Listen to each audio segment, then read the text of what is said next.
Hello friends, welcome to Day Today Telugu and good evening. Sensex 145 points gain అయ్యి 80,665 దగ్గర close అయితే Nifty 85 points gain అయ్యి 24,587 దగ్గర close అయింది. వెరాస్ బ్యాంక్ నిఫ్టీ 177 పాయింట్స్ గెయిన్ అయ్యి 52,456 దగ్గర క్లోజ్ అయింది. ఇవాల్టి మార్కెట్ ఒక ప్రైస్ యాక్టివిటీతో పాటు ఇవాళ ఒక బిగ్ ట్రాప్ మార్కెట్ లో అయితే ఏర్పడింది. ఇది కేవలం ట్రేడింగ్ చేసిన వాళ్ళకే తెలుస్తుంది. దీని గురించి తర్వాత మాట్లాడుకుందాం. ఇవాళ ఓపెనింగ్ గ్యాప్ అప్, బట్ ఆ గ్యాప్ అప్ అయితే ఇనిషియల్ గా సస్టైన్ అవ్వలేదు. ఒక లిటిల్ కరెక్షన్ టువర్డ్స్ ప్రీవియస్ గా ఉంటున్న సపోర్ట్స్ నిఫ్టీ అండ్ పర్టికులర్ గా బ్యాంక్ నిఫ్టీలో కూడా మీరు అబ్జర్వ్ చేస్తే గతంలో ఎక్కడైతే మార్కెట్ సపోర్ట్ తీసుకుందో ఇవాళ కూడా అదే జోన్ దగ్గర 3 టైమ్స్ దగ్గరగా సపోర్ట్ తీసుకుంటూ మీన్స్ ఇనిషియల్ గా వచ్చిన gap up little cool of అయిన తర్వాత నెక్స్ట్ వన్ డైరెక్షనల్ గా మార్కెట్ లో ర్యాలీ కనిపించింది. బట్ అలా వెళ్లే ప్రయత్నంలో ఎగ్జాక్ట్లీ 11:55 ఎవరైనా అబ్జర్వ్ చేస్తుంటే Nifty with in few minutes 1 or 2 minutes లోనే 150 to 160 పాయింట్స్ దగ్గరగా పడి మళ్ళీ రికవర్ అయిపోయింది. బ్యాంక్ నిఫ్టీ కూడా అంతే, నియర్లీ 300 పాయింట్స్ కి పైగానే విత్ ఇన్ 2-3 మినిట్స్ లో పడడం మళ్ళీ పెరగడం అంతా జరిగిపోయింది. ఇంతటి విక్ Nifty and bank Nifty level form అవుతూ ఉండడం మోస్ట్లీ స్టాప్ లాస్ ఎవరైనా పెట్టుకొని ఉంటే అవి ట్రిగ్గర్ అయి ఉంటాయి. మళ్ళీ యథావిధిగా మళ్ళీ మార్కెట్ అప్ సైడ్ కి ఆల్ టైమ్ హై లెవెల్స్ కి నిఫ్టీ ఇవాళ వెళ్ళింది. అది intraday chart, but overall positional chart ని మీరు గమనించారంటే ఈ జోన్స్ దగ్గర రెసిస్టెన్స్ అండ్ సపోర్ట్ గా యాక్ట్ అయ్యి వన్స్ అప్ సైడ్ కి మూవ్ అవుతున్న దగ్గర నుంచి మార్కెట్ వన్ డైరెక్షనల్ గా టాప్ సైడ్ కి వెళ్తుంది. ఇంట్రాడే లో కానీ అండ్ డైలీ బేసిస్ లో కానీ వస్తున్న కరెక్షన్స్ కూడా నెక్స్ట్ మార్కెట్ లో బాట్ ఇన్ అవుతూ మీన్స్ బయర్స్ దగ్గర నుంచి ఇంట్రెస్ట్ కనిపిస్తూ ఉండడం మార్కెట్స్ అప్ సైడ్ కి మూవ్ అవుతూ ఉన్నాయి. అండ్ ఇవాళ మీరు ప్రధానంగా గమనించాల్సింది పిఎస్యు స్టాక్స్ ని. అన్ని సెక్టార్స్ కి సంబంధించిన పిఎస్యు స్టాక్స్ ఇవాళ భారీగా ర్యాలీ అయ్యాయి. పర్టికులర్ గా oil and gas space recent times లో 2 సార్లు మాట్లాడుకున్నాం. కేంద్రానికి సంబంధించిన petroleum and natural gas minister puri గారు $100 బిలియన్ కి సంబంధించిన ఇన్వెస్ట్మెంట్ ఆపర్చునిటీ ఆ సెగ్మెంట్ లో క్రియేట్ చేస్తాను అంటాం. అన్ని ఆయిల్ ఎక్స్ప్లోరేషన్ స్టాక్స్ రిలేటెడ్ గాను ఆ పాయింట్ నుంచి కూడా ఒక టర్న్ అరౌండ్ ఫ్యాక్టర్ గా మారింది. ఈవెన్ ఇతర సెక్టార్స్ కి సంబంధించిన స్టాక్స్ లో కూడా పబ్లిక్ సెక్టర్ స్టాక్స్ లో కూడా ఇవాళ మంచి మూవ్ కనిపించింది. And compared with Nifty, bank Nifty, Sensex, mid and small cap stocks ఇవాళ స్ట్రాంగ్ గా పర్ఫార్మెన్స్ ని అందించాయి. మిగిలిన టాపిక్స్ మాట్లాడుకునే ముందు చాలా మంది రీసెంట్ మన మార్కెట్స్ క్లోజ్ అయిన తర్వాత వీకెండ్ లో ఉన్నప్పుడు యుఎస్ నెక్స్ట్ ప్రెసిడెన్షియల్ క్యాండిడేట్స్ లో one of the main candidate అయిన ట్రంప్ గారి గురించి అండ్ తనపై జరిగిన దాడి గురించి మార్కెట్ పై ఎటువంటి ఇంపాక్ట్ ఉంటుందనేలా క్వశ్చన్స్ అయితే అడిగారు. అఫ్ కోర్స్ మార్కెట్ ఓపెన్ అయింది, రియాక్షన్ ఏంటో మనం చూసాం. ఇదేం సర్ప్రైజ్ కాదు. బట్ ఇక్కడ నేను క్లియర్ గా ఒక విషయం చెప్పాలనుకుంటున్నాను. ఒక ప్రెసిడెంట్ లెవెల్లో ఉంటున్న క్యాండిడేట్ పై ఏదైనా అనుకోరాంది జరుగుంటే, ఇన్ ద ఎక్స్ట్రీమ్ కేసెస్ లో ఏదైనా జరుగుంటే అది డెఫినెట్లీ యుఎస్ మార్కెట్స్ ని అండ్ ఇండియన్ ఈక్విటీ మార్కెట్స్ ని డిస్టర్బ్ చేసేది. బట్ జరిగిన ఈవెంట్ ఎలా ప్లాన్ చేశారు, ఎవరు ప్లాన్ చేశారు, దీని బ్యాక్ ఉన్న మోటివ్ ఇవేవి మనకు తెలియకపోతున్నా అవుట్కమ్ ఆఫ్ ద ఈవెంట్ మాత్రం బిగ్ డామేజ్ చేయలేదు కాబట్టి మార్కెట్స్ అయితే డిస్టర్బ్ అవ్వలేదు. బట్ ట్రేడర్స్ కి అయితే ఒక బిగ్ అలర్ట్ అయితే ఉంది. ఇఫ్ మీరు నన్ను సీరియస్ గా తీసుకుంటేనే అప్డేట్ వినండి. లేదేముంది నాకు అంతా తెలుసు, తను చెప్పే జస్ట్ వింటాను కానీ పాటించాల్సిన నీడ్ లేదంటే మీ టైం నేను వేస్ట్ చేయాలనుకోను. కాబట్టి అది మార్కెట్ అనాలిసిస్ లో కూడా పెట్టట్లేదు. మార్కెట్ అనాలిసిస్ తర్వాత ఇమీడియట్ గా వస్తుంది అప్డేట్. ట్రేడర్స్ కి మాత్రం పర్టికులర్ గా బిగినర్స్ మాకు ఎవరైనా సూచనలు ఇస్తే మేము తీసుకుంటాం అని అనుకున్న వాళ్ళు మాత్రమే దాన్ని గమనించండి.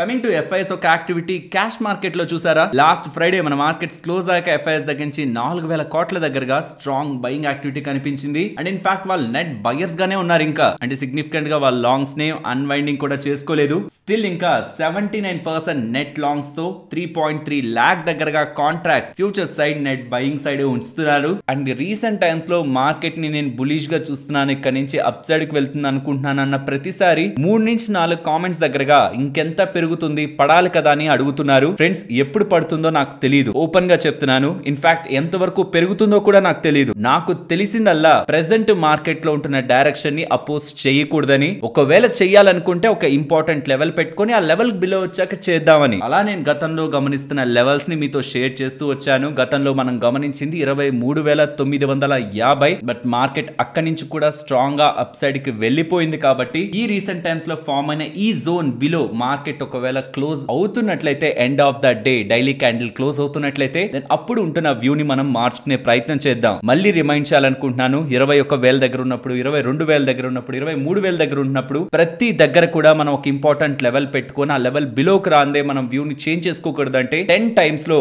8 టైమ్స్ దగ్గరగా మనం రాంగ్ అవ్వం అండ్ అన్నెసరీగా మార్కెట్ ట్రెండ్ కి అగైనెస్ట్ గా వెళ్లి పెద్ద మొత్తంలో క్యాపిటల్ ని just because of our opinion market లో లూజ్ అయ్యే ప్రయత్నం జరగదు. ఎస్, మార్కెట్ ని పడనివ్వండి.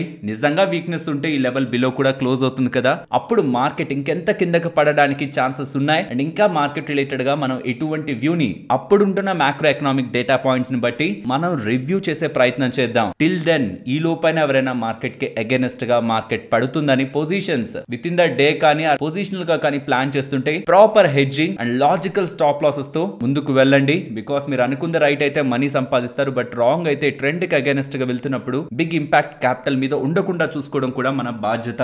అండ్ నెక్స్ట్ ఇవాళ ఒక ఇంపార్టెంట్ థింగ్ ఉంది. అంటే అది అంత ఇంపార్టెంట్ అంటే తను ఏం మాట్లాడతారు, ఏదైనా సర్ప్రైజ్ చెప్తారా లేదా అని వాచ్ చేయడం వరకే ఇంపార్టెంట్. ఈవెంట్ ఇంపార్టెంట్ కాదు, మాట్లాడుతున్న వ్యక్తి ఇంపార్టెంట్ కాబట్టి చెప్తున్నాను. ఫెడ్ కి సంబంధించిన చైర్మన్ ఉంటారు కదా పవల్ గారు, తను 10 PM కి ఇండియన్ టైమింగ్ లో స్పీచ్ నైతే ఇవ్వబోతున్నారు.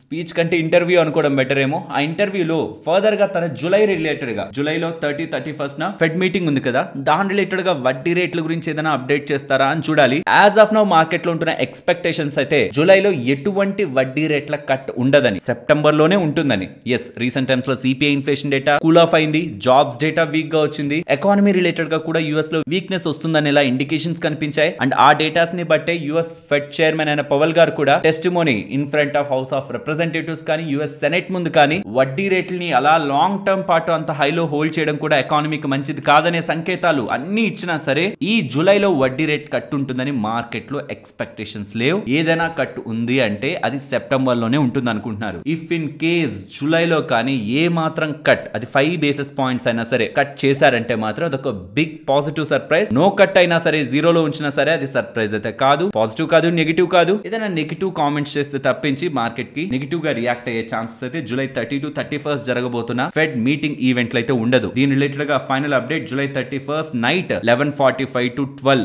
నైట్ మనం పడుకున్న తర్వాత వస్తుంది. ఆ టైంలో వెళ్ళి ఇక్కడ వరకు అంతా పాజిటివ్ గానే మాట్లాడుకున్నట్లు కనిపిస్తుంది. కానీ సిపిఐ ఇన్ఫ్లేషన్ డేటా నెంబర్స్ మన ఇండియాకి సంబంధించినవి అప్డేట్ అయ్యాయి. యుఎస్ కి సంబంధించినవి బెటర్ గా ఉన్నాయి, అంటే కొంత కూల్ ఆఫ్ అవుతున్నాయి, ఎక్స్పెక్టేషన్స్ కంటే బెటర్ గా ఉన్నాయి. మనవు మాత్రం ఎక్స్పెక్టేషన్స్ ని కంప్లీట్ గా డిసప్పాయింట్ చేస్తున్నాయి. 4.8 దగ్గర ఉంటున్న గత నెలలో ఉంటున్న ఇన్ఫ్లేషన్ 5.08 కి వెళ్ళింది. కొంచెం పెరుగుతుందని అనుకున్నారు కానీ ఇంత ఇంప్రూవ్మెంట్, అంటే ఇంతలా పెరుగుతుంది ఇన్ఫ్లేషన్ అని అయితే ఎక్స్పెక్ట్ చేయలేదు. సో దీంతో మన ఇండియాలో లెక్కలు ఎలా మారాయంటే ఈ అక్టోబర్ 2024 అరౌండ్ ఈ ఆర్బీఐ వాళ్ళు వడ్డీ రేట్లు కట్ చేస్తారని ఎక్స్పెక్టేషన్స్ కాస్త 2025 ఏప్రిల్ లో కట్ చేస్తారని ఇలా మారే. ఇది మన ఇండియన్ మార్కెట్స్ కి నెగిటివ్, మన ఇండియన్ బ్యాంక్స్ కి నెగిటివ్. ఆ ఇంపాక్ట్ అయితే ఇవాళ మార్కెట్ లో కనిపిస్తుంది అనుకున్నాను బ్యాంక్ నిఫ్టీలో, బట్ పాజిటివ్ లో క్లోజ్ అయ్యాయి బ్యాంక్స్. అండ్ గుర్తుంచుకోండి జూలై 30-31 ఫెడ్ ఈవెంట్ ఉంది. 31 నైట్ మనకి అప్డేట్ లైవ్ అవుతుంది. సో ఆ రోజు trading day, I think Wednesday అనుకుంటాను, ఆ రోజు ఇంపాక్ట్ ఉండదు. 1 ఆగస్ట్ థర్స్డే ఇంపాక్ట్ ఉంటుందన్న విషయాన్ని ట్రేడర్స్ గుర్తుంచుకోవాలి.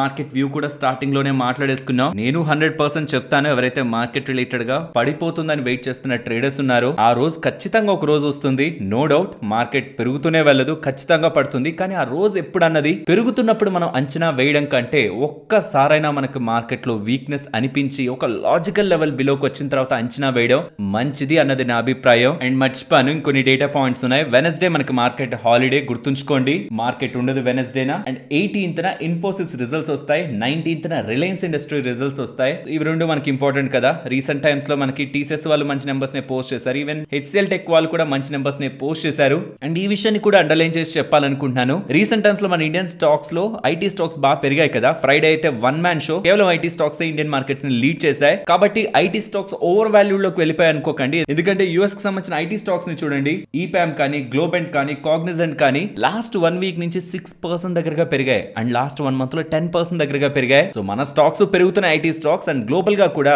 ఐటీ స్టాక్స్ రిలేటెడ్ గా ఓనర్షిప్ పెంచుకునే ప్రయత్నం గ్లోబల్ ఇన్వెస్టర్స్ చేస్తున్నారన్న విషయాన్ని గుర్తుంచుకోవాలి. ఎందుకంటే ఈ మధ్యకాలంలో ఎలా అయిపోయిందంటే ఐటీ సెక్టార్ ఎవరు ప్రధానంగా తీసుకోలేదు. ఇతర స్టాక్స్ ఉన్నాయి కదా, బూమింగ్ స్టాక్స్, కొత్త సెక్టార్స్ అన్ని మన కంటికి కనిపిస్తున్నాయి. రైల్వేలో స్టాక్స్ చూడండి ఎక్కడికి వెళ్ళిపోయాయి, డిఫెన్స్ లో స్టాక్స్ చూడండి ఎక్కడికి వెళ్ళిపోయాయి, పిఎస్యు స్టాక్స్ కూడా భారీగా పెరుగుతూ వెళ్ళిపోయాయి. ఈ ఒక యుఫోరియాలో pharma stocks, chemical stocks, IT stocks, ఒకప్పుడు రాజ్యం వెళ్ళిన స్టాక్స్ ని ఎవరు పట్టించుకోవడం మానేశారు. కాబట్టి రీసెంట్ టైమ్స్ లో నెంబర్స్ లో కొంత చేంజ్ వస్తుండేసరికి, కొంత పాజిటివ్ చేంజ్ వస్తుండేసరికి వాటిలో ఓనర్షిప్ పెరుగుతుండడమే ప్రధానమైన కారణం రీసెంట్ టైమ్స్ లో ఐటీ స్టాక్స్ పెరగడానికి. బట్ ఇవాళ ఐటీ స్టాక్స్ పెద్దగా పర్ఫార్మ్ చేయకపోయినా ఇతర సెక్టార్స్ అన్ని టేక్ ఓవర్ చేసుకొని మార్కెట్స్ ని స్టేబుల్ అండ్ పాజిటివ్ గా మూవ్ చేశాయి. వెల్ మార్కెట్ ఇప్పుడు ఏదైతే సిమిలర్ కన్సాలిడేషన్ ని చూస్తూ ఉందో అది నేను టువర్డ్స్ 24,750 అరౌండ్ అయితే ఎక్స్పెక్ట్ చేస్తున్నాను. నెక్స్ట్ ఇమీడియట్ పొజిషనల్ రెసిస్టెన్స్ గా జోన్ అయితే చూస్తున్నాను. ఫ్రెండ్స్ ఇలా మార్కెట్ లో ఉంటున్న ఎంటైర్ డేటాను అనాలిసిస్ చేస్తూ ఇలా వీడియోని మీ ముందుకు తీసుకురావడానికి మేము పెడుతున్న ఎఫర్ట్స్ మీకు వాల్యుబుల్ గా అనిపిస్తూ ఉంటే తప్పకుండా మన వీడియోని లైక్ చేయండి. ఫ్రెండ్స్ చెప్పాను కదా ట్రేడర్స్ ఒక ఇంపార్టెంట్ అలర్ట్ అని. బడ్జెట్ కి ఇంకో ఒక వారం దూరంలోనే ఉన్నాం. గట్టిగా చెప్పాలంటే ఈ వారం తర్వాత నెక్స్ట్ బడ్జెట్ స్టార్ట్ అవుతుంది 22 జూలైన. బట్ మన మార్కెట్స్ కి ఇంపార్టెంట్ అయిన బడ్జెట్ 22 రాదు, 23 వస్తుంది. ఇన్ బిట్వీన్ ఎన్ని ట్రేడింగ్ డేస్ ఉన్నాయనేది మీరు కౌంట్ చేస్తే రేపు ఒక రోజు, తర్వాత థర్స్డే అండ్ ఫ్రైడే, ఈ వారంలో కేవలం 3 రోజులు మాత్రమే ఇంకా ట్రేడింగ్ డేస్ ఉన్నాయి. తర్వాత మండే ఒకటి, టోటల్ గా 4 ట్రేడింగ్ డేస్ ఉంటాయి అంతే. 23 మనకి మెయిన్ బడ్జెట్ సెషన్ అయితే స్టార్ట్ అవుతుంది. ఏ బడ్జెట్ టైంలో మార్కెట్ ఎంతెంత మూవ్ అయింది అనేది గమనించండి. 0 నుంచి -1, 0 నుంచి 1% వరకు మూవ్ అయిన ఈ సంవత్సరాలు ఉన్నాయి చూసారా, ఇవి చాలా ఎక్కువగానే కనిపిస్తాయి. ఎలాంటి ఒపీనియన్ ని క్రియేట్ చేస్తాయంటే పెద్దగా మార్కెట్ మూవ్ అవ్వలేదు కదా చాలా టైమ్స్ లో అని. కానీ మెజారిటీ ఆఫ్ టైమ్స్ గుర్తుంచుకోవాల్సింది, ఆ ఇంట్రాడే సెషన్స్ లో మార్కెట్ భారీగా పడడం ఆర్ పెరగడం జరిగి మళ్ళీ రివర్సల్ తీసుకొని ఇక్కడ 0 to 1% +or-1% దగ్గర క్లోజ్ అయి ఉంటాయి. ఇంట్రాడే లో ఒక గుడ్ వోల్టాలిటీ ఉంటుంది. మొత్తం ఇయర్స్ లో కూడా మెజారిటీ ఇయర్స్ లో ఎండింగ్ వచ్చేసరికి ఎక్కడ ఓపెన్ అయిందో అక్కడే క్లోజ్ అయ్యేలా 0 to 1% +or-1% క్లోజింగ్ మనం చూస్తూ ఉంటాం. ఇక్కడ క్లియర్ గా చెప్పాలనుకుంటున్నది, ఎవరైతే ట్రేడింగ్ చేస్తున్నారో పర్టికులర్ గా క్యాపిటల్ తో స్లోగా గ్రో అవుతున్నారో ఇలాంటి ఈవెంట్ డేస్ లో మీరు చేయడం కారణంగా either మీరు రైట్ అయితే డబ్బుల్ని సంపాదించుకుంటారు, నో డౌట్. బట్ రాంగ్ అయితే ఆర్ మార్కెట్ లో ఉంటున్న వోల్టాలిటీకి మీ స్టాప్ లాస్లు హిట్ అయ్యి అడ్జస్ట్మెంట్స్ ని మీరు ప్రాపర్ గా చేయలేకపోతే బిగినర్స్ కి కష్టం కదా. దెన్ అప్పుడు మీరు క్యాపిటల్ రిలేటెడ్ గా హిట్ తీసుకోవాల్సి ఉంటుంది. కాబట్టి నా సజెషన్, ఇప్పటి నుంచి ఈ 4 ట్రేడింగ్ సెషన్స్ ని వదిలేశారంటే బడ్జెట్ వస్తుంది. అక్కడి నుంచి ఇంకొక వారం రోజుల పాటు మార్కెట్ లో ఐదర్ అయితే కంప్లీట్ గా అవాయిడ్ చేయండి, లేదంటే లీవరేజ్ తీసుకొని మరి హెడ్ చేసి మరి ఆప్షన్ సెల్లింగ్ చేయొద్దు. ఆప్షన్ బయింగ్ కంప్లీట్ క్యాపిటల్ తో చేయొద్దు. ఎంత క్యాపిటల్ 0 అయినా మీరు అస్సలు ఇంపాక్ట్ అవ్వరు. సర్టైన్ పోర్షన్ అది కూడా నేను అవాయిడ్ చేయలేను మార్కెట్. ఆ టైంలో ఎగ్జైట్మెంట్, ఆ టైంలో నాకున్న స్ట్రాటజీ వర్కౌట్ అయితే పెద్ద మొత్తంలో వస్తుందని ఒక ఫీలింగ్ తో ఉంటారు. అప్పుడు మాత్రమే ఎంత క్యాపిటల్ అయితే మీకు 0 అయినా ఇంపాక్ట్ ఉండదు. ఆ క్యాపిటల్ తోనే ప్లాన్ చేసుకోండి. Because most of the budget sessions ఈ మధ్యలో ఉన్నవి కూడా ఇంట్రాడే లో వోల్టైల్ గా రియాక్ట్ అయ్యాయి. అండ్ సర్టెన్ టైమ్స్ 3%, 4%, 5%, 6% కూడా ఇంట్రాడే సెషన్స్ లో రియాక్ట్ అవుతూ ఉంటాయి. కాబట్టి అండ్ ఈసారి కూడా FNO రిలేటెడ్ గా టాక్సేషన్ పరంగా చేంజెస్ వస్తాయనేలా స్పెక్యులేషన్స్ ఉన్నాయి. ఇది నెగిటివ్ సైడ్ వెళ్తుంది ఒకవేళ తీసుకొస్తే. ఒకవేళ మధ్య తరగతి ప్రజలకి ఇన్కమ్ ట్యాక్స్ రిలేటెడ్ గా వెసులుబాట్లు క్రియేట్ చేసేలా కూడా 15 లక్షలు సంపాదిస్తున్న వాళ్ళ వరకు కూడా ఇన్కమ్ ట్యాక్స్ స్లాబ్స్ లో చేంజ్ ఉంటుందనేలా కూడా అప్డేట్స్ ఉన్నాయి. కాబట్టి అలా జరిగితే పాజిటివ్ కూడా ఉండొచ్చు. సో అసలు ఏది రియాలిటీ, ఈ 2 స్పెక్యులేషన్స్ ఏది రియాలిటీ బడ్జెట్ లో తెలుస్తుంది. ఆ తెలిసే ప్రయత్నంలో మార్కెట్స్ మొదట ఒకలా అర్థం చేసుకుంటాయి, మొదట వచ్చిన స్టేట్మెంట్ తో పాజిటివ్ అనుకుంటాయి. బట్ లేటర్ అందరూ అనాలిసిస్ చేసుకుంటారు కదా ఆ పాయింట్ కి అసలు ఎంత ఇంపాక్ట్ ఉంది, ఏ సెక్టార్స్ కి బెనిఫిట్ ఉంది, ఏ సెక్టార్స్ కి లేదని. ఆ తర్వాత అనాలిసిస్ లో వాళ్ళకి అంత స్ట్రెంత్ కనిపించకపోతే మళ్ళీ ప్రాఫిట్ బుకింగ్ కూడా కనిపించవచ్చు. కాబట్టి ఈ అన్ని సార్లు కూడా ఒక్కొక్క అప్డేట్ కి ఒక్కొక్కసారి మార్కెట్ బాగా పెరగడం పడిపోవడం జరిగి మళ్ళీ న్యూట్రల్ కి వచ్చిన సందర్భాలు చాలా వరకు బడ్జెట్ సెషన్ లో కనిపిస్తూ ఉంటాయి. ఇప్పటి వరకు మీరు రీసెంట్ బడ్జెట్ అయితే అసలు కన్సిడరేషన్ లోకి తీసుకోవద్దు. ఎందుకంటే అది ఓట్ ఆన్ అకౌంట్, చిన్న బడ్జెట్, ఎక్స్పెన్సెస్ ఇప్పటి వరకు రావాల్సిన ఎక్స్పెన్సెస్ కోసం మాత్రమే పెట్టుకున్న బడ్జెట్. బట్ ఇది full budget, real budget, impact ఉంటుంది. మళ్ళీ చెప్తున్నాను, నేను రాంగ్ అయ్యి మార్కెట్ న్యూట్రల్ గానే ఓపెన్ అయ్యి న్యూట్రల్ గానే క్లోజ్ అయిపోయే సినారియో వస్తే ఆబ్వియస్లీ ఆప్షన్ సెలర్స్ మంచిగా సంపాదించుకుంటారు. ఆప్షన్ బయర్స్ అనుకుందాం వాళ్ళ ప్రకారంగా వాళ్ళు పైకి పెరుగుతుందన్నా కింద పడుతుందన్నా వాళ్ళు కొనుక్కున్న వాటితో మంచిగా లాభం వచ్చే సినారియోనే జరిగినా మహా అయితే కొంత ప్రాఫిట్ ని మనం మిస్ అవుతాం. బట్ ఈ పాయింట్ లో కేర్లెస్ గా, రెక్లెస్ గా మనం మార్కెట్ లో ఇటు పడితే అటు పొజిషన్స్ ని పెట్టుకొని కూర్చుంటే మాత్రం ఆ వచ్చే డైరెక్షనల్ మూవ్ క్యాపిటల్ మీద హిట్ కాకుండా ఉండాలంటే మాత్రం మనం అలర్ట్ అయి ఎదురు పక్కనైనా ఉండాలి. ఆ లోపల ఉన్న ప్రాపర్ లాజిక్, ఎంత సినారియో ఏం జరిగినా నా క్యాపిటల్ మీద ఇంతే ఇంపాక్ట్ ఉంటుందని ఒక క్లారిటీతోనే బడ్జెట్ ని పాస్ అవ్వండి. ఎల్స్ ఈ మధ్యలో కానీ ఏదైనా స్టంట్స్ మనం వేయాలని చూస్తే మాత్రం మార్కెట్ ఆ డే మంది కాకపోతే బిగ్ రిగ్రెట్ మీకు మార్కెట్ లో మిగిలిపోతుంది. నేను భయపెడుతున్నాను, నేను మాట్లాడుతుంది కొంత భయపెడుతున్నట్లే ఉంటుంది. భయపడండి, తప్పేం లేదు. కొన్నిసార్లు భయపడ్డాం మన మంచికే. బిగినర్స్ కొంత జాగ్రత్తగా వ్యవహరించండి బడ్జెట్ టైంలో అన్నది నా స్ట్రాంగ్ సజెషన్. ఫ్రెండ్స్, ఇలా న్యూస్ అప్డేట్స్ ని అనాలిసిస్ చేస్తూ మీ ముందుకి కంటెంట్ తీసుకురావడానికి మేం పెడుతున్న ఎఫర్ట్స్ మీకు వాల్యుబుల్ గా అనిపిస్తూ ఉంటే మన వీడియోని తప్పకుండా లైక్ చేయండి. నెక్స్ట్ ఇవాళ మీరు టైర్ స్టాక్స్ ని గమనిస్తే MRF కానీ, సిఎట్ కానీ, JK టైర్స్ కానీ అండ్ అపోలో టైర్స్ కానీ ఇవన్నీ కూడా ఇవాళ ఇంట్రాడే సెషన్స్ లో స్ట్రాంగ్ గా కనిపిస్తూ ఉంటాయి. దీనికి ప్రధానమైన కారణం MRF వాళ్ళు వాళ్ళ టైర్ రిలేటెడ్ గా ప్రైజెస్ ని, ట్రక్ రిలేటెడ్ గా టైర్ ప్రైజెస్ ని 2%, ప్యాసింజర్ వెహికల్ రిలేటెడ్ గా టైర్ ప్రైజెస్ ని 3 to 7% అండ్ రేడియల్ టైర్స్ అంటారు వాటిని 3 to 7% దగ్గరగా పెంచారు. టూ వీలర్స్ రిలేటెడ్ గా ఉంటున్న టైర్స్ కి ఎటువంటి హైక్ అయితే తీసుకోలేదు, కానీ ప్రధానంగా ఈ మేజర్ టైర్స్ రిలేటెడ్ గా హైక్ తీసుకుంటుండడం ఎంఆర్ఎఫ్ స్టాక్ అయితే ఇవాళ గెయిన్ అయింది ఓపెనింగ్ నుంచి. మరి వీళ్ళు ఎంటైర్ ఇండస్ట్రీలో ఫస్ట్ టైం హైక్ తీసుకుంటున్నారంటే కాదు, ఈ మధ్య కాలంలో సిఎట్ వాళ్ళు, జేకే టైర్స్ వాళ్ళు, అపోలో టైర్స్ వాళ్ళు ఆల్రెడీ 3% దగ్గరగా వాళ్ళ టైర్ల ప్రైజుల్ని పెంచారు. ఇప్పుడు ఎంఆర్ఎఫ్ వాళ్ళు ప్రైస్ హైక్ అయితే చేస్తున్నారు. బట్ గుర్తుంచుకోండి, ఎవరైనా ఒకవేళ టైర్స్ ని రీప్లేస్ చేయాలనుకుంటున్నా ఇంకా టైర్స్ ప్రైజెస్ పెరిగే ఛాన్సెస్ ఉన్నాయి. దీనికి ప్రధానమైన కారణం రబ్బర్. ఎందుకంటే ఈ టైర్ మ్యానుఫ్యాక్చరింగ్ లో ప్రధానంగా యూజ్ చేసేది 2 రా మెటీరియల్స్, ఒకటి రబ్బర్, ఇంకోటి క్రూడ్ ఆయిల్ రిలేటెడ్ గా వస్తున్న ప్రొడక్ట్స్. అందులో rubber price 200 per kg mark కి రీచ్ అయింది. 13 years హై ఇది. దీనికి రీసెంట్ టైమ్స్ లో హీట్ వేవ్స్ ఉన్నాయి కదా, అండ్ ఇంకొన్ని ప్రాంతాల్లో ఎక్కువ వరదల కారణంగా కూడా ఈ రబ్బర్ రిలేటెడ్ గా ప్రొడక్షన్ కంప్లీట్ గా డిస్టర్బ్ అయిందని, కాబట్టి డిమాండ్ పెరిగిన 3.1% దగ్గరగా డిమాండ్ పెరిగింది. బట్ 1% ప్రొడక్షన్ లెవెల్స్ లో ఇంప్రూవ్మెంట్ ఉంది, కాబట్టి huge demand global and domestic గా కనిపిస్తుంది. అండ్ మనకు కావాల్సిన రబ్బర్ మొత్తం ఇండియాలో ప్రొడ్యూస్ అవ్వదు, మనం ఇతర దేశాల నుంచే తెచ్చుకుంటాం. నేను చూస్తున్న డేటా పాయింట్స్ వరకు 4 million tons దగ్గరగా రబ్బర్ ని మనం ఇంపోర్ట్ చేసుకుంటున్నాం. And adding to this 25% import duty కూడా కేంద్ర ప్రభుత్వం వాళ్ళు విధిస్తున్నారు. కాబట్టి ఓవరాల్ రబ్బర్ రిలేటెడ్ గా ప్రైజ్లు పెరుగుతుండడం, 25% ట్యాక్స్ ఉంటుండడం, డిమాండ్ పెరగడం అండ్ సప్లై తగ్గడం, ఇవన్నీ కూడా ఫర్దర్ గా కూడా రబ్బర్ ప్రైజెస్ పెరుగుతూ ఈ టైర్ మ్యానుఫ్యాక్చరర్స్ ఇంకా వాళ్ళ ప్రైజెస్ ని గ్రాడ్యువల్ గా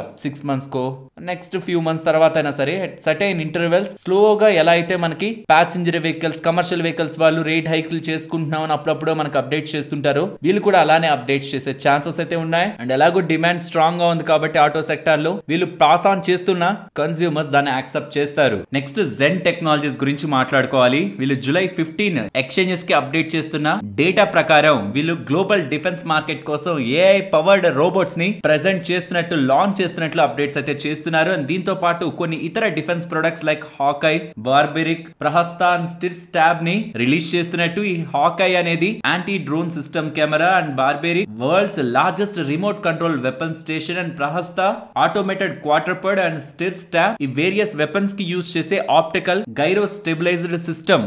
దీంతో చాలా దూరంలో ఉంటున్న వాటి రిలేటెడ్ గా కూడా బెటర్ వ్యూ అనేది అది యూజ్ చేస్తున్న వాళ్ళకి క్రియేట్ అవుతుంది. అండ్ ఇది automated search and tracking capabilities తో ఉంటున్న ఆప్టికల్ డివైస్. ఇలాంటి అడ్వాన్స్డ్ సిస్టమ్స్ ని డిఫెన్స్ సెగ్మెంట్ కోసం లాంచ్ చేస్తున్నట్లు జెన్ టెక్ వాళ్ళు అప్డేట్ చేస్తూ ఉండడం, డిఫెన్స్ సెగ్మెంట్ గ్రోత్ చూస్తూనే ఉన్నారు. ఆ సెగ్మెంట్ లోకి కొత్త ప్రొడక్ట్స్ లాంచ్ చేస్తున్నారు, ఏఐ పవర్డ్ రోబోట్స్ ని తీసుకొస్తున్నారు అంటూ ఉండడం స్టాక్ రిలేటెడ్ గా అది ఇంపాక్ట్ క్లియర్ గా కనిపించింది. నెక్స్ట్ జొమాటో గురించి మాట్లాడుకోవాలి. మార్కెట్ అంతా పెరుగుతూనే ఉందిలేండి, అది పక్కన పెట్టండి. జొమాటో చూసారా స్లోగా స్టాక్ ప్రైస్ పెరుగుతుంది. దీనికి మెయిన్ రీజన్ రీసెంట్ టైమ్స్ లో నెంబర్స్ లో మంచి గ్రోత్ ఉంది across the division. Even Blinkit related గా కూడా ఆఫ్టర్ అక్విజిషన్ వీళ్ళు స్ట్రాంగ్ పాత్ లోకి దాన్ని తీసుకువెళ్తున్నారు. ఫండమెంటల్స్ రీసెంట్ టైమ్స్ లో ఇంప్రూవ్ అవుతున్నాయి. అండ్ దాంతో పాటు వీళ్ళ ప్లాట్ఫామ్ ఫీని గమనించారా? ఫుడ్ ఆర్డర్ చేస్తున్నప్పుడు మీకు కనిపిస్తుంది కదా ప్లాట్ఫామ్ ఫీ అని. ఇది గతంలో చాలా తక్కువ ఉండేది, స్లోగా పెంచుతూ 5 rupees కి తీసుకొచ్చారు. ఇప్పుడు 6 rupees కి ఫుడ్ డెలివరీ ప్లాట్ఫామ్ లో వాళ్ళ డెలివరీ ప్లాట్ఫామ్ ఫీని అయితే పెంచారు. లాస్ట్ 1 year లో ఈ ఫీ 3 times పెరిగింది. కొన్ని నెలలు వెయిట్ చేస్తున్నారు, రూపాయి పెంచుతూ వస్తున్నారు. నాట్ ఓన్లీ జొమాటో, స్విగ్గీ వాళ్ళు కూడా చేస్తున్నారు. ₹1 కదా పోనీ ఏముంది దాంట్లో అంటే ఫ్రెండ్స్, 1 rupee ఎవ్రీ 1 rupee వీళ్ళు పెంచేది వీళ్ళ మార్జిన్స్ ని 0.2% ఇంప్రూవ్ చేస్తుంది. కాబట్టి వాళ్ళ స్టాక్ స్టేబుల్ గా పెరుగుతూ సైలెంట్ గా 3% లో ఎండ్ అయింది. నాట్ ఓన్లీ జొమాటో, స్విగ్గీ వాళ్ళు కూడా చేస్తున్నారు అదే పని. అన్నిటి దగ్గర కనిపించదేమో, మేజర్ సిటీస్ లో ఫస్ట్ తీసుకొస్తారు, తర్వాత స్లోగా అన్ని ప్రాంతాల్లో కూడా తీసుకొస్తారు. మీరు ఎక్కువగా ఏదైనా యాప్స్ ని వాడుతూ ఉంటే స్విగ్గీ కానీ జొమాటో కానీ, మీరు ఆర్డర్ చేస్తున్నప్పుడు అసలు ఈ ప్లాట్ఫామ్ ఫీ ఒకటి ఉందనేది గమనిస్తారా? బికాస్ ఒక యూజర్ సైకాలజీ ఎలా ఉంటుందో తెలుసుకోవాలి. ఇది ఒక 5 rupees ఉంటున్నా 10 rupees ఉంటున్నా అక్కడికి వెళ్ళి ఏం తెచ్చుకుంటాంలే అని ఆర్డర్ చేయడానికి ఇష్టపడతారా? లేదంటే ఒక సర్టైన్ లెవెల్ దాటాక అంత ప్లాట్ఫామ్ ఫీ ఎవ్రీ ఆర్డర్ కి చార్జ్ చేస్తుంటే యాప్ ని అన్ఇన్స్టాల్ చేసి యూజ్ చేయడం తగ్గించేస్తారా? ఎందుకంటే వీళ్ళు ఇలా పెంచుతూనే ఉంటారు ఖచ్చితంగా. 5-10 అవుతుంది, 10-20 అవుతుంది. ఇలా వెళ్తుండే కొద్దీ మన యాక్సెప్టెన్స్ ఎలా ఉంటుంది అనేది చూసుకొని అక్కడ వరకు తీసుకువెళ్తుంటారు. కాబట్టి కన్వీనియన్స్ కోసం ప్లాట్ఫామ్ ఫీ పే చేయడానికి కస్టమర్ రెడీగా ఉన్నాడా లేదా, సైకాలజీ ఎంత వరకు వర్కౌట్ అవుతుంది అనేది మనం అర్థం చేసుకోవాలి. దీనిపై మీ అభిప్రాయాలని కామెంట్ సెక్షన్ లో తెలియజేయండి. ఇప్పుడు నేను చెప్పబోతున్నది ఒక నార్మల్ అప్డేట్ లాగా కాదు, కొంత జాగ్రత్తగా అబ్జర్వ్ చేయండి నేను ఏం చెప్పాలనుకుంటున్నానది. మీకు చాలా ఇంపార్టెంట్ వాల్యుబుల్ అప్డేట్ ఇది, బాగా అర్థం చేసుకోండి.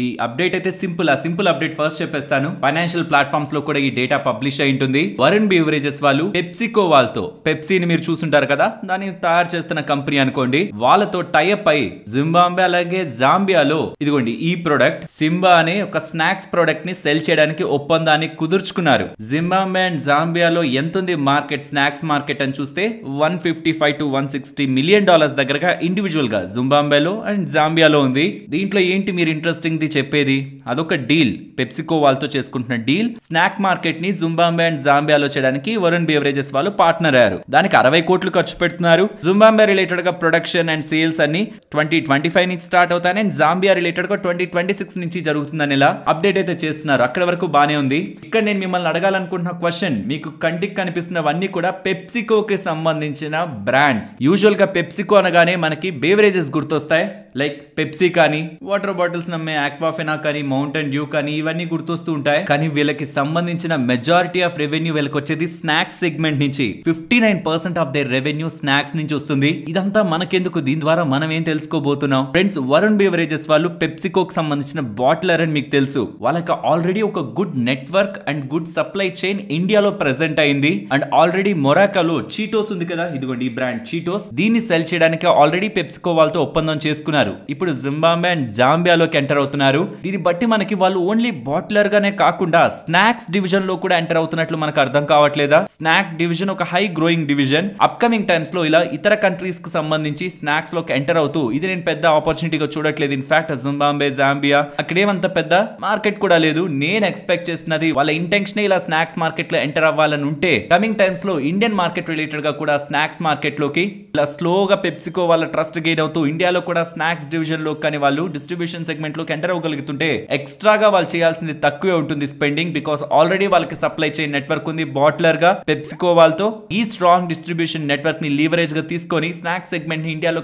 డిస్ట్రిబ్యూట్ చేస్తే already they are in good path with strong balance sheet and revenues and business growth. ఇది ఇంకొక అనదర్ లేయర్ ఆఫ్ బిజినెస్ గా యాడ్ అయ్యే ఛాన్సెస్ వరుణ్ బెవరేజెస్ కి అయితే కనిపిస్తూ ఉన్నాయి. సో ఒక మేజర్ ట్రిగ్గర్ వరుణ్ బెవరేజెస్ పరంగా నెక్స్ట్ కమింగ్ టైమ్స్ లో ఏదైనా ఉంటుందా అంటే, వాళ్ళ ఇండియన్ స్నాక్ మార్కెట్ లో కూడా సర్టైన్ బ్రాండ్స్ పెప్సికో దగ్గర నుంచి టైఅప్ అయి డిస్ట్రిబ్యూషన్ లోకి తీసుకోవాలనుకుంటున్నారని వస్తున్న update. And already Zimbabwe and Zambia related గా చేస్తున్న అప్డేట్స్ కూడా ఫర్దర్ గా వీళ్ళకి 2025 ఫ్రమ్ జింబాబ్వే అండ్ 2026 జాంబియా నుంచి రెవెన్యూస్ ని యాడ్ చేస్తాయని మార్కెట్ స్ట్రాంగ్ గా బిలీవ్ చేస్తూ ఇవాళ 2.5% పాజిటివ్ లో క్లోజ్ అయింది. బట్ చెప్పాను కదా, లార్జ్ ట్రిగ్గర్ అయితే ఇండియన్ మార్కెట్ స్నాక్స్ మార్కెట్ ని వరుణ్ బెవరేజెస్ వాళ్ళు ట్యాప్ చేస్తున్నారనే అప్డేట్. ఇంటెన్షన్ రీసెంట్ టైమ్స్ లో మొరాకోలో చీటోస్ ని సెల్ చేయడం కానివ్వండి త్రూ పెప్సికో, అండ్ ఇప్పుడు జింబాబ్వే, జాంబియాలో కూడా ఎంటర్ అవుతూ ఉండడం, ప్రాబబ్లీ ఇలా ఇతర కంట్రీస్ కి ఎంటర్ అవుతూ వెళ్తారు, ఎక్స్పాండ్ అవుతూ వెళ్తారు. ఆర్ లార్జర్ మార్కెట్ అనే ఇండియాని కూడా ఏదో ఒక పాయింట్ లో పెప్సికో వాళ్ళ పార్ట్నర్షిప్ తో ట్యాప్ చేసే ఛాన్సెస్ కూడా మేనేజ్మెంట్ ఒక ఇంటెన్షన్ స్నాక్స్ లో గ్రో అవ్వాలని అనుకుంటూ ఉంటే మాత్రం అది నెక్స్ట్ కాన్ఫరెన్స్ కాల్ మనకు క్లారిటీ వస్తుంది. డెఫినెట్లీ దీని రిలేటెడ్ గా క్వశ్చన్స్ ఉంటాయి. అప్పుడు ఇప్పటి వరకు పెప్సికో బాటిలర్ రిలేటెడ్ గానే వీళ్ళ బిజినెస్ ని చూసిన మార్కెట్ స్నాక్స్ డివిజన్ రిలేటెడ్ గా కూడా చూడడం మొదలు పెడుతుంది. బట్ ఇప్పుడైతే యాజ్ ఆఫ్ నౌ ఇది చాలా చాలా చిన్న business in Varun beverages friends. అలాగే స్మాల్ అప్డేట్, 20 అరౌండ్ జూలై నుంచి మనకి ఫ్లిప్కార్ట్ కి సంబంధించి, అమెజాన్ కి సంబంధించి సేల్ అయితే స్టార్ట్ అవబోతుంది. ఇందులో ఏ కార్డ్స్ ఇస్తున్నారనేది మీరు గమనిస్తే ఫ్లిప్కార్ట్ లో axis bank, HDFC bank and IDFC first bank credit cards మీద 10% డిస్కౌంట్ అని, అమెజాన్ పరంగా ఐసిఐసిఐ అండ్ ఎస్బీఐ కార్డ్స్ మీద 10% లా సేవింగ్స్ ఉంటాయని అమెజాన్ వాళ్ళు అండ్ ఫ్లిప్కార్ట్ వాళ్ళు చెప్తున్నారు. ఇఫ్ ఇన్ కేస్ ఈ బ్రాండ్స్ కి సంబంధించి మీ దగ్గర కార్డ్స్ ఉన్నాయనుకోండి, దెన్ ఈ అప్డేట్ ని స్కిప్ చేయండి. బట్ ఈ కార్డ్స్ ఏవి మీ దగ్గర లేకపోతూ ఈ సేల్ లో మీరు ఏదైనా ఒక బిగ్ థింగ్ పర్చేస్ చేయాలనుకోని లైఫ్ టైం ఫ్రీ కార్డ్స్, ఇందులో బెస్ట్ బెనిఫిట్స్ ఇస్తున్న కార్డ్స్ గురించి చూడాలనుకుంటే దెన్ యాక్సిస్ బ్యాంక్ కి సంబంధించిన నియో కార్డ్ తీసుకోవచ్చు, life time free. And Zomato related గా అండ్ ఇతర వాటిపైన ఎంతెంత బెనిఫిట్స్ ఈ కార్డ్ ద్వారా వస్తాయనేది కూడా ఇక్కడ మీరు స్క్రీన్ పైన గమనించవచ్చు. ఎంటైర్ పీడిఎఫ్ మీకు డిస్క్రిప్షన్ కామెంట్ సెక్షన్ లో ఇస్తున్నాను. ఫైనల్లీ మీరు ఎంత సేవ్ చేసుకోవచ్చు అనేది కూడా చార్ట్ ద్వారా మీకు అర్థం అవుతుంది. నెక్స్ట్ హెచ్డిఎఫ్సి పరంగా Swiggy HDFC card, IDFC side నుంచి life time free card, and SBI side నుంచి SBI cash back card and SBI simply click card. మనం ఏదైతే యాన్యువల్ ఫీ మనం పే చేస్తున్నామో అది మనకి తిరిగి వస్తూ ఇతర బెనిఫిట్స్ ద్వారా ఎంట్రీ లెవెల్లో గుడ్ కార్డ్స్ గా కనిపిస్తున్నాయి కాబట్టి వీటిని ప్లేస్ చేశాను. అండ్ ఫైనల్లీ ఐసిఐసిఐ కి సంబంధించిన లైఫ్ టైం ఫ్రీ కార్డ్ ఒక లింక్ కూడా డిస్క్రిప్షన్ కామెంట్ సెక్షన్ లో ఉంటుంది. ఈ సేల్ లో పార్టిసిపేట్ చేసి కొనాలనుకుంటున్న వాళ్ళు ఇప్పుడు అప్లై చేస్తే సేల్ పాయింట్ కి క్రెడిట్ కార్డ్ ఈ లోపు అప్రూవ్ అయి డెలివరీ అయ్యే ఛాన్సెస్ ఉంటాయి. కాబట్టి ఇఫ్ ఇన్ కేస్ మీకు రిక్వైర్మెంట్ ఉంది సేల్ లో అనుకుంటేనే లైఫ్ టైం ఫ్రీ కార్డ్స్ ఏవేవి అండ్ జాయినింగ్ ఫీ ఉంటే అవేవేవి అనేది కూడా డీటెయిల్డ్ గా మీకు డిస్క్రిప్షన్ అండ్ కామెంట్ సెక్షన్ లో ఇచ్చాను. ఇచ్చాను, గమనించండి. గమనించి మీకు ఏది బెస్ట్ అనుకుంటూ ఉంటారో ఈ సేల్ లో ఆ కార్డ్ ని అప్లై చేసుకోండి. అలాంటి ప్లాన్స్ ఏం లేవు సేల్ లో నేను పార్టిసిపేట్ చేయను అనుకుంటే దెన్ నో నీడ్. ఇంకా బెస్ట్ గా ఉంటున్న కార్డ్స్, వివిధ సెగ్మెంట్స్ లో ఉంటున్న కార్డ్స్ గురించి వీడియోలో డిస్కస్ చేసుకున్నాం. దెన్ అప్పుడు ఈ వీడియోని ఒకసారి గమనించండి. ఈ లింక్ కూడా మీకు డిస్క్రిప్షన్ అండ్ కామెంట్ సెక్షన్ లో ఇస్తున్నాను. నెక్స్ట్ RVNL వీళ్ళు మల్టిపుల్ ఆర్డర్స్ అయితే గెలుచుకుంటున్నారు. ఇప్పుడు అగైన్ 160 crores విలువ చేసే ఆర్డర్ ఈస్ట్ కోస్ట్ రైల్వే వాళ్ళ దగ్గర నుంచి లభించిందనేలా వీళ్ళు అప్డేట్ అయితే చేస్తున్నారు. అండ్ ఈ ఆర్డర్ రిలేటెడ్ గా అప్డేట్ 220కే వచ్చేసింది, అంటే మార్కెట్ లోపే వచ్చేసింది. బికాస్ యూజువల్ గా నేను మార్కెట్ తర్వాత వచ్చినవి, ఇది ఆఫ్టర్ మార్కెట్ వచ్చిన అప్డేట్ అని ఎలా మెన్షన్ చేస్తుంటాను, సో దట్ నెక్స్ట్ డే కా ఇంపాక్ట్ ఉంటుందని, క్లారిటీగా ఉంటుందని. సో ఇదైతే డ్యూరింగ్ ద మార్కెట్ టైమే వచ్చింది. నెక్స్ట్ అరబిందో ఫార్మా గురించి మాట్లాడుకోవాలి. అరబిందో ఫార్మా వాళ్ళు 18th జూలైన వాళ్ళ బోర్డు సమావేశాన్ని ఏర్పాటు చేసి బైబ్యాక్ డిసిషన్ అయితే తీసుకుంటారంటున్నారు. రీసెంట్ టైమ్ లో జైడస్ లైఫ్ సైన్సెస్ రిలేటెడ్ గా బైబ్యాక్ వచ్చిన తర్వాత ఇది ఒక second buyback from pharma sector. Let's see ఎంతలో వీళ్ళు బైబ్యాక్ చేస్తారని. మోస్ట్లీ బైబ్యాక్ రూట్ అయితే టెండర్ రూట్ లోనే ఉంటుంది. ఫైనల్ డీటెయిల్స్ వచ్చాక అవి మీతో షేర్ చేస్తాను. Next Apollo micro system defence related గా ఉంటున్న ఈ కంపెనీ గురించి మాట్లాడుకోవాలి. వీళ్ళకి ఇండియన్ ఆర్మీ వాళ్ళ దగ్గర నుంచి మేక్ 2 ప్రాజెక్ట్ లో భాగంగా vehicle mounted counter swarm drone system ని సప్లై చేయడానికి వీళ్ళకి ఆర్డర్ లభించినట్లు అపోలో మైక్రో సిస్టమ్స్ వాళ్ళు ఎక్స్చేంజెస్ కి అప్డేట్ చేస్తున్నారు. నెక్స్ట్ ఇవాళ మీరు టొబాకో రిలేటెడ్ గా స్టాక్స్ ని గమనిస్తే ఐటీసీ నెగటివ్ టు పాజిటివ్ వచ్చి వాళ్ళ గ్రీన్ లో ఎండ్ అయింది. బట్ ఇదే సేమ్ సెగ్మెంట్ కి సంబంధించిన గోడ్ఫ్రై ఫిలిప్స్ స్టాక్ ని మీరు గమనిస్తే 16-17% దగ్గరగా ఇంట్రాడే సెషన్స్ లో పెరిగింది. దీనికి one of the possible reason అయితే బడ్జెట్ కి ముందు ఎప్పుడు కూడా ఈ టొబాకో కంపెనీస్ రిలేటెడ్ గా ఉన్న ప్రొడక్ట్స్ ని డీలర్స్ హై స్టాక్స్ ని పెట్టుకుంటారు. ఎందుకంటే యూజువల్ గా బడ్జెట్స్ లో టొబాకో రిలేటెడ్ గా ట్యాక్స్ ని పెంచుతుంది గవర్నమెంట్ అని ముందుగానే స్టాక్స్ ని ఇన్ ద సెన్స్ ఫిజికల్ ఈ స్టాక్స్ ని కాదు, వాటికి రిలేటెడ్ గా ఉన్న టొబాకో ప్రొడక్ట్ స్టాక్ ఉంటుంది కదా, వాటిని ఇన్వెంటరీ పరంగా ఎక్కువ వాళ్ళ దగ్గర పెట్టుకునే ప్రయత్నం చేస్తారు. కాబట్టి డ్యూరింగ్ ద బడ్జెట్ వాళ్ళ సేల్స్ ఎక్కువ ఉంటుంటాయి. ఇది ప్రధానమైన కారణం. అండ్ రీసెంట్ టైమ్స్ లో కూడా with respect to market share వీళ్ళ రిలేటెడ్ గా ఉన్న ప్రొడక్ట్స్ లైక్ మాల్బ్రో కానీ డ్యూయల్స్ కానీ and with in the industry వీళ్ళు తీసుకొచ్చిన కొన్ని చేంజెస్ ఉన్నాయి. లైక్ పర్ స్టిక్ 10 rupees కి తీసుకొస్తూ కాంపాక్ట్ సైజ్ లో లైక్ చిన్న చిన్న ప్యాకెట్స్, షాంపూ ప్యాకెట్స్ అలా అయితే అమ్ముతున్నారు. ఇలాగే వీళ్ళు కూడా టొబాకో రిలేటెడ్ గా కూడా చిన్న చిన్న ప్రొడక్ట్స్ ని తీసుకురావడం 10 rupees per stick and 12 rupees per stick గా కూడా లో టికెట్ ప్రైస్ ఉంటున్న ప్రొడక్ట్స్ ని టొబాకో సెగ్మెంట్ ప్రొడక్ట్స్ ని వీళ్ళు ఇంట్రడ్యూస్ చేస్తుండడం కూడా గమనిస్తే compared with ITC recent times లో ఎక్కువగా ఈ కంపెనీ ఎక్కువ పెరిగింది. ఇయర్ స్టార్టింగ్ లో ఐటీసీ కంటే అండర్ వాల్యూడ్ లో ఉంటున్న కంపెనీ ఇప్పుడు ఐటీసీ 26 times లో ట్రేడ్ అవుతూ ఉంటే గోడ్ఫ్రై ఫిలిప్స్ 32 times లో ఎక్స్పెన్సివ్ గా ట్రేడ్ అవుతుంది. And VST industries last player ఈ టొబాకో సెగ్మెంట్ పరంగా 20 times దగ్గరగా ట్రేడ్ అవుతుంది. Budget impact and compact size లో టొబాకో ప్రొడక్ట్స్ ని తీసుకొచ్చి ఇన్నోవేటివ్ గా వీళ్ళు బిజినెస్ పరంగా తీసుకుంటున్న స్టెప్స్ రెండు కూడా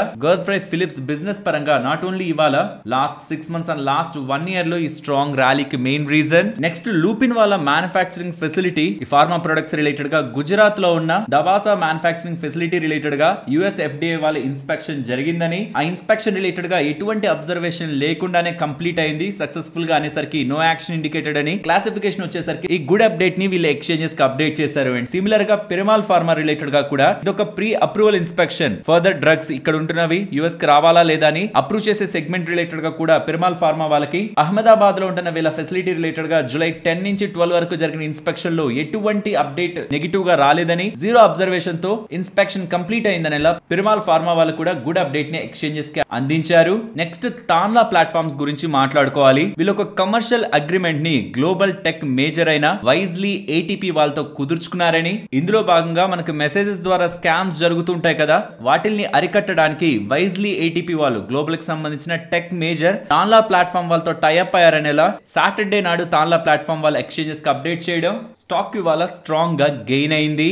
నెక్స్ట్ అశోక్ లీలాండ్ వీళ్ళకి 981 crore విలువ చేసే ఆర్డర్ ఎంఎస్ఆర్టీసీ వాళ్ళ దగ్గర నుంచి లభించిందని, ఇందులో భాగంగా వీళ్ళు 2104 ఫుల్లీ బిల్ట్ బసెస్ ని డెలివర్ చేయనున్నట్లు అశోక్ లీలాండ్ వాళ్ళ ఎక్స్చేంజెస్ కి అప్డేట్ చేస్తున్నారు. నెక్స్ట్ నెంబర్స్ గురించి మాట్లాడుకోవాలి. ఫస్ట్ అవెన్యూ సూపర్ మార్ట్స్ వీళ్ళ revenues margins year on year and quarter comparison లో ఇంప్రూవ్ అయ్యాయి. రెవెన్యూస్ ఎలాగో మనకి రీసెంట్ వీళ్ళ బిజినెస్ డేటా షేర్ చేసినప్పుడు అర్థమైపోయింది. బట్ మార్జిన్స్ ఇంప్రూవ్ అవుతుండడం and that to general merchandise పరంగా వీళ్ళ రెవెన్యూస్ పెరిగాయనేలా డిమార్ట్ వాళ్ళు వాళ్ళ జనరల్ మర్చెండైజ్ సెగ్మెంట్ యాక్చువల్లీ ఇది హై మార్జిన్ బిజినెస్ అది ఇంప్రూవ్ అవుతుందని చేసిన స్టేట్మెంట్స్ స్టాక్ రిలేటెడ్ గా గుడ్ అప్డేట్ గా మనం కన్సిడరేషన్ లోకి తీసుకోవచ్చు. But other expenses and employee cost పెరగడం కారణంగా ప్రాఫిటబిలిటీ కొంత ఇంపాక్ట్ అయిందని అండ్ ఫర్దర్ గా కూడా అదర్ ఎక్స్పెన్సెస్ ని కొంచెం పెంచుకుంటూ బిజినెస్ ని ఇంప్రూవ్ చేయాలనే చూస్తున్నారని అండ్ బ్రాండ్ రిలేటెడ్ గా ప్రమోషన్ రిలేటెడ్ గా కూడా స్ట్రాంగ్ పుష్ ఉంటుంది ఫ్రమ్ కంపెనీ అనేలా అప్డేట్స్ అయితే కనిపిస్తున్నాయి. కనిపిస్తున్నాయి. అండ్ డీమార్ట్ రెడీ రిలేటెడ్ గా కూడా ఆన్లైన్ బిజినెస్ ఉంది కదా, వైజాగ్ లో అయితే ఎక్కడ పట్టినా అలాంటి పోస్టర్స్ కనిపిస్తున్నాయి. డీమార్ట్ రెడీ రిలేటెడ్ గా 3 ఆర్డర్స్ డెలివరీ ఫ్రీ అని. సో ఆ బిజినెస్ కూడా ఇంప్రూవ్ అయినట్లు కనిపిస్తుంది. ఆల్మోస్ట్ 27% గ్రో అయింది. అండ్ ఆపరేటింగ్ ప్రాఫిట్ పరంగా కూడా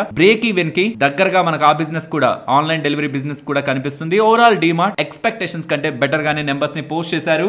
నెక్స్ట్ హెచ్సిఎల్ టెక్నాలజీస్ గురించి మాట్లాడుకోవాలి. ప్రీవియస్ గా మన మార్కెట్స్ క్లోజ్ అయ్యాక అప్డేట్ వచ్చింది, బట్ నెంబర్స్ బాగున్నాయి. ఏం బాగున్నాయి? రెవెన్యూ ఫాల్ అయింది కదా అంటే దీనికి ఒక రీజన్ ఉంది. వీళ్ళకి సంబంధించిన ఒక లార్జ్ ప్రొడక్ట్ ఆఫ్ షోర్ కి వెళ్ళిపోయింది. దీని కారణంగా బెనిఫిట్స్ ని కస్టమర్స్ కి పాస్ ఆన్ చేసే ప్రయత్నంలో రెవెన్యూ ఇంపాక్ట్ అయితే అయింది. అండ్ ఇంకొకటి కూడా గమనించండి, రెవెన్యూస్ ఫాల్ అంటే కనిపిస్తుంది క్వార్టర్ ఆన్ క్వార్టర్ కంపారిజన్ లో, బట్ నెట్ ప్రాఫిట్ పెరుగుంటుంది. గమనించండి ఇక్కడ -1% ఆర్ 1.5% దగ్గరగా రెవెన్యూ క్వార్టర్ ఆన్ క్వార్టర్ లో డ్రాప్ అయింది, బట్ నెట్ ప్రాఫిట్ పెరిగింది. ఇది రీజన్, అదర్ ఇన్కమ్ పెరగడం. సో ఇది స్ట్రాంగ్ ప్రాఫిటబిలిటీ పెరిగిపోయిందంటే ఏదో గుడ్ అని కాదు, అదర్ ఇన్కమ్ పెరిగింది. బట్ ఓవరాల్ నెంబర్స్ అయితే అబవ్ మార్కెట్ ఎక్స్పెక్టేషన్స్ ఉన్నాయి. గైడెన్స్ కూడా రెవెన్యూ మార్జిన్ పరంగా స్ట్రాంగ్ గానే ఇచ్చారు. బట్ ఇది కూడా మైండ్ లో ఉంచుకోవాలి మనం. లాస్ట్ 1 మంత్ లో స్టాక్ 9% దగ్గరగా ఆల్రెడీ పెరిగింది. నెంబర్స్ బాగున్నాయి. And dividend 600% of their face value which is nothing but per share 12 rupees dividend ఇచ్చారు. July 23rd record date. ఆ పాయింట్ కి డిమాట్ అకౌంట్ లో ఉండాలి. అండ్ ఆగస్ట్ 1st పేమెంట్ చేస్తారని ఇలా హెచ్సిఎల్ టెక్నాలజీస్ వాళ్ళు చెప్తున్నారు.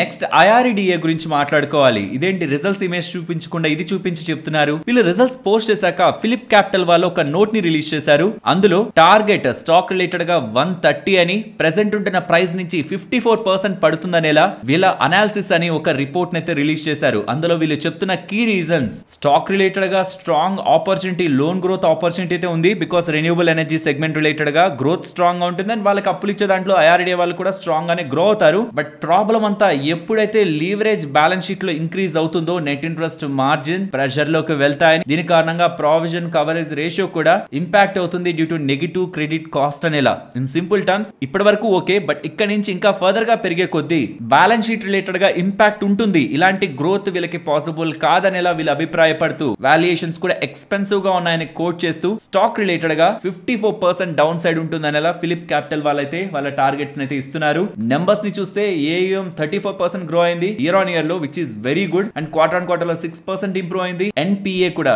Net non performing assets quarter on quarter and year on year comparison లో ఇంప్రూవ్ అయ్యాయి. నెట్ ఇంట్రెస్ట్ మార్జిన్ కూడా quarter on quarter and year on year comparison లో ఇంప్రూవ్ అయ్యి 3.29% దగ్గరగా వచ్చింది. నెట్ ఇంట్రెస్ట్ ఇన్కమ్ స్ట్రాంగ్ గా వచ్చింది. ఆపరేటింగ్ ప్రాఫిట్ డిక్లైన్ అయింది, అది మీకు కనిపిస్తుంది రిజల్ట్స్ లో. దానికి ప్రధానమైన కారణం ప్రావిజన్స్ పెరగడం కారణంగా, దాని కారణంగా ప్రాఫిటబిలిటీ లో కూడా మనకు ఆ ఇంపాక్ట్ కనిపిస్తుంది. Overall very good numbers, but ఇక్కడ నుంచి ఫర్దర్ గా ఇంతలా పెరగలేదనేలా ఐఆర్డిఏ వీళ్ళు భావిస్తూ నెగిటివ్ రేటింగ్ ఇస్తుండడం స్టాక్ రిలేటెడ్ గా ఇవాళ అంత గెయిన్స్ లేకుండా ప్రెషర్ లో ఉంచడానికి. బికాస్ ఆఫ్టర్ ఈ నెంబర్స్ వితౌట్ ఈ రిపోర్ట్ స్టాక్ రిలేటెడ్ గా గెయిన్స్ అయితే ఉండాలి, బట్ వీళ్ళు రిపోర్ట్ ఇస్తుండడం మార్కెట్ కొంత కాషియస్ అయితే అయింది. ఫ్రెండ్స్, యాంటోనీ వేస్ట్ హ్యాండ్లింగ్ వాళ్ళు వాళ్ళ Q1 బిజినెస్ డేటాని పోస్ట్ చేస్తున్నారు. అది స్ట్రాంగ్ గా ఉంది, మీకు కనిపిస్తుంటుంది డేటా స్క్రీన్ పైన, బట్ దాన్ని సింపుల్ గా ఎక్స్ప్లెయిన్ చేస్తాను. వీళ్ళకి సంబంధించిన ప్రైమరీ కోర్ రెవెన్యూస్ వీళ్ళ main business 11% year on year comparison లో గ్రో అయింది. వీళ్ళ వేస్ట్ టు ఎనర్జీ ప్లాంట్ ఉంది కదా పింప్రీలో, అందులో ప్లాంట్ లోడ్ ఫ్యాక్టర్ PLF అని కొలుస్తారు.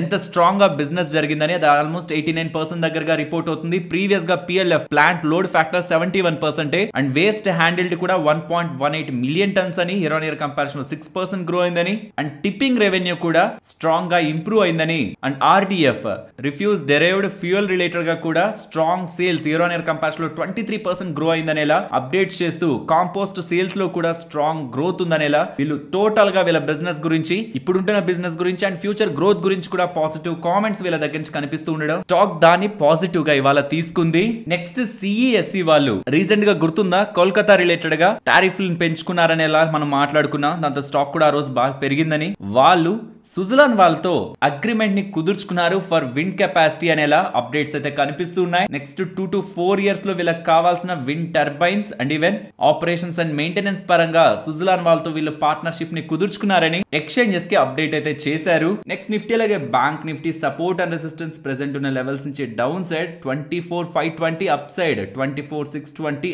ఆ అబౌవ్ ఇవాళ ఫామ్ అయిన హైక్ అని బ్రేక్ అవుతుంటే 24,675 వరకు కూడా ఇంపార్టెంట్ రెసిస్టెన్స్ అయితే కనిపిస్తుంది. And coming to bank Nifty very logical support అయింది కదా ఇప్పుడు ఈ లెవెల్ మనకి 52,170. అదర్గా కూడా ఇదే లెవెల్ ఇంపార్టెంట్ గా యాక్ట్ అయ్యే ఛాన్సెస్ ఉన్నాయి. 10 or 20 పాయింట్స్ అటు ఇటు. ఈ zone important support. And down side 51,880 and up side 52,560. ఈసారి ఇది బ్రేక్ అయ్యి రీసెంట్ హై కూడా బ్రేక్ అవుతుంటే మాత్రం 53,000 మార్క్ బ్యాంక్ నిఫ్టీ హిట్ చేస్తుందని అయితే అనుకుంటున్నాను. అండ్ కమింగ్ టు మార్కెట్ ఒక రేంజ్ 24,400 దగ్గరగా ఉన్నప్పుడే మనం మార్కెట్ రేంజ్ ని పక్కన పెట్టాలని అనుకున్నాం. ఇప్పుడు 24,600 దగ్గరకు వచ్చాం. అండ్ ఇదే ఫర్దర్ గా కంటిన్యూ అవుతూ వెళ్తూ ఉంటే రేంజ్ యాక్టివిటీ తీసుకున్న వాళ్ళకి డిస్టర్బెన్స్ క్రియేట్ అవుతూ ఇంపాక్ట్ నెగటివ్ గా ఉంటుంది. కాబట్టి నేను పర్సనల్ గా మార్కెట్ లో రేంజ్ యాక్టివిటీని కొద్ది రోజుల పాటు అవాయిడ్ చేస్తున్నాను. ఇఫ్ నాకు కంఫర్ట్ వచ్చేలా మార్కెట్ లో ప్రైస్ యాక్షన్ ఉంటే ఫర్దర్ గా మనం రేంజ్ యాక్టివిటీ రిలేటెడ్ గా ఏ రేంజ్ లో మార్కెట్ ఉండే ఛాన్సెస్ ఉన్నాయనే దాని రిలేటెడ్ గా డిస్కస్ చేద్దాం. మరొక ఇంట్రెస్టింగ్ వీడియోతో మళ్ళీ మీ ముందుకు వస్తాను. అంతవరకు టేక్ కేర్. జై హింద్.